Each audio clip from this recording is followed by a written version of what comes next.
तारीख 8 दिसंबर 2021, वक्त 12:20। तमिलनाडु के नीलगिरी के घने जंगलों के बीच भारतीय वायुसेना का हेलीकॉप्टर क्रैश होता है। MI-17 V5 तमिलनाडु के सुलूर एयरबेस से वेलिंगटन जा रहा था। लैंडिंग स्पॉट से महज 10 किलोमीटर दूर हेलीकॉप्टर क्रैश कर गया। कुन्नूर के नीलगिरी के घने जंगलों में दिखाई दे रहा यह है धुएं का गुबार। हेलीकॉप्टर क्रैश की इन तस्वीरों को देखिए। आग की लपटें और नजर आ रहा है सिर्फ मलबा और राख का ढेर। तमिलनाडु के कुन्नूर में नीलगिरी के घने जंगलों में दोपहर आर्मी के हेलीकॉप्टर MI-17 V5 के हादसे के बाद की ये तस्वीरें सामने आई हैं। इन तस्वीरों को देख हर कोई हैरान रह गया। इस हेलीकॉप्टर में भारत के chief of defence staff general Bipin Rawat और उनकी पत्नी समेत सेना के कई अधिकारी मौजूद थे। हादसे में देश को बड़ा नुकसान हुआ है। CDS बिपिन रावत और उनकी पत्नी हमारे बीच नहीं है। जिस जगह ये हेलीकॉप्टर क्रैश हुआ वहां घना जंगल रहा। आसानी से यहां पहुंचा नहीं जा सकता था, इसीलिए रेस्क्यू टीम को पहुंचने में दिक्कत हुई। घने जंगलों के बीच जब तक क्रैश हेलीकॉप्टर में लगी आग को बुझाया गया, तब तक वो राख हो गया।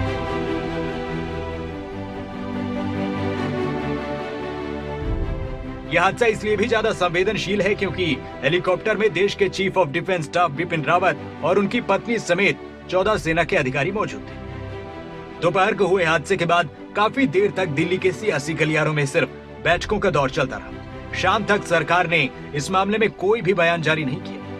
दिल्ली से दूर तमिलनाडु से सामने आई बुरी खबर को लेकर गम और हैरानी पूरे देश में देखने को मिली।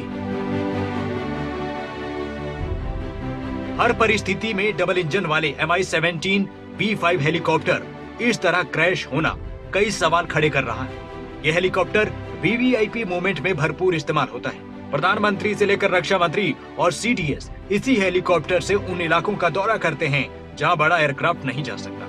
ऐसे में इस बड़े क्रैश पर सवाल उठे हैं। हादसे की जांच के आदेश वायुसेना ने दे दिए। इस बीच सूत्रों के मुताबिक हादसे की वजह घने जंगल और कम विजिबिलिटी की बात सामने आई है। खराब मौसम के दौरान बादलों में विजिबिलिटी कम होने की वजह से हेलीकॉप्टर को कम ऊंचाई पर उड़ान भरनी पड़ी। लैंडिंग पॉइंट से दूरी कम होने की वजह से हेलीकॉप्टर काफी नीचे उड़ान भर रहा था। नीचे घने जंगल थे, इसलिए क्रैश लैंडिंग भी फेल हो गई।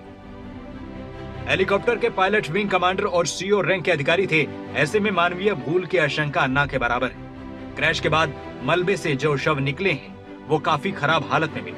कई शव 50% तक जल गए। शवों की पहचान के लिए DNA टेस्ट किया जाएगा। तमिलनाडु के इस बड़े क्रैश से पहले भी general Bipin Rawat helicopter crash का शिकार बन चुके हैं। बिपिन रावत तब CDS नहीं थे। 3 फरवरी 2015 की ये तस्वीरें हैं। बिपिन रावत सेना की नागालैंड दीमापुर स्थित 3 कोर के हेडक्वार्टर के प्रमुख का पद संभाल रहे थे। दीमापुर से रावत अपने चीता हेलीकॉप्टर में सवार होकर निकले ही थे कि कुछ ऊंचाई पर उनके चॉपर का नियंत्रण खो गया और हेलीकॉप्टर क्रैश हो गया। तब बिपिन रावत सुरक्षित बच गए, लेकिन अब तमिलनाडु में वायुसेना के हेलीकॉप्टर के इस क्रैश से देश स्तब्ध है। जनरल बिपिन रावत अब हमारे बीच नहीं है। देश उन्हें भुला नहीं पाएगा। न्यूज़ डेस्क रिपोर्ट, खबरें अभी तक।